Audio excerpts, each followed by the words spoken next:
Nick Lodolo was awesome again, and Josh Jung had a great debut. Let's discuss on Fantasy Baseball today in 5.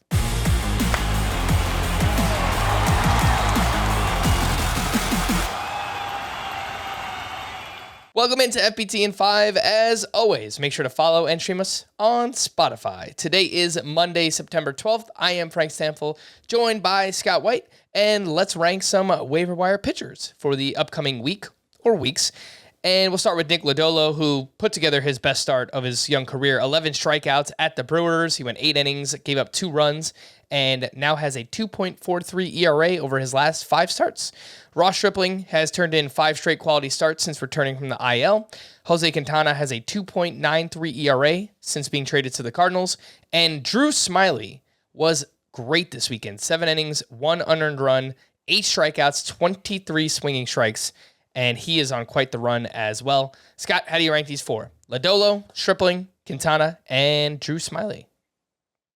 I think Lodolo's a clear number 1. Lodolo's probably the most attractive pitcher you could pick up off waivers right now. It's still available in more than 33% of CBS sports leagues. I've been talking about the kind of matchups he has down the stretch. It's as favorable as you could hope for. Obviously, just had this good start against the Brewers. They're a bad team against lefties. Next start against the Pirates for this upcoming week. After that, the Red Sox. That's a pretty good matchup. Then the Brewers again. We saw what Lodolo just did to them. And then finally the Cubs to close out the season. And that's for a guy who's really coming into his own over his last 9 starts, a 2.80 ERA, 106 WHIP, 10.5 K per 9. After Lodolo, I think Drew Smyly is the choice. Obviously, this was a great start against the Giants, 23 swinging strikes, no earned runs, 1 hit in 7 innings. His previous start was awful. It was 7 earned runs and 2 1/3. Just a dreadful start for Drew Smyly. But even with that in the mix, he now has a 2.29 ERA in his past 7 starts. So he's really turned the corner. His next matchup is against the Mets, so you may not want to use Smyly for that one. But then after that, he gets the Marlins and the Pirates his next 2. So he's got some favorable matchups coming up as well. Ross Stripling would be 3rd for me of this group. And then the last name, who's the last name again? It was Jose Quintana. Yeah. He's in 8 starts with the Cardinals, only 3 times has he gone more than 5 innings. So it's just hard for him to have much of an impact. All right, let's move over to some waiver wire hitters, and we'll start off with a trio of corner infielders. Josh Jung had a great debut, a sock and a shoe, his first career homer, his first career steal, 43% rostered. He's got 7 games this upcoming week. Joey Meneses had back-to-back multi-hit games this weekend, including his 8th home run. The problem, he only has 5 games this week, but he has been really hot, as has Eduardo Escobar, who hit 2 more home runs this weekend. And in 14 games since returning, he's batting .413, 5 homers, putting the ball in the air, hitting it hard, 56% rostered, 7 home games this week.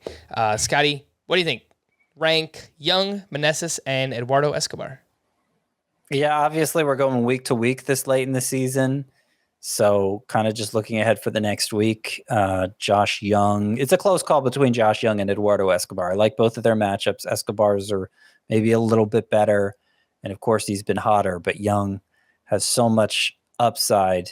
He did strike out 4 times Sunday, so it was kind of a mixed bag his first weekend in the majors. But still, I give Josh Jung a slight edge over Eduardo Escobar because I don't think Escobar can really sustain this, and Jung, I think, has a ton of upside. All right, let's wrap up ranking some relievers if you need saves down the stretch here. Probably more so for deeper leagues, given these names. But this weekend, we saw Brandon Hughes pick up his 4th save with the Cubs. He's only 16% rostered. We saw Jose Leclerc pitch in the 9th inning 2 different times this weekend. One time was a tie game. He gave up a run and took the loss. But then on Sunday, he did bounce back with his 4th save of the season. And then for the Red Sox, they had Matt Barnes pick up the save on Sunday, but they're kind of mixing and matching. So, Scott, who do you prefer of this group? Jose Leclerc, Brandon Hughes, or I guess any Red Sox reliever? Yeah, we're really scrounging for saves here, which you have to do in some leagues. But I want to point that out in case your league isn't such a league. I don't think you need to care about any of these guys. Jose Leclerc, I think, is the clearest path to saves of this group.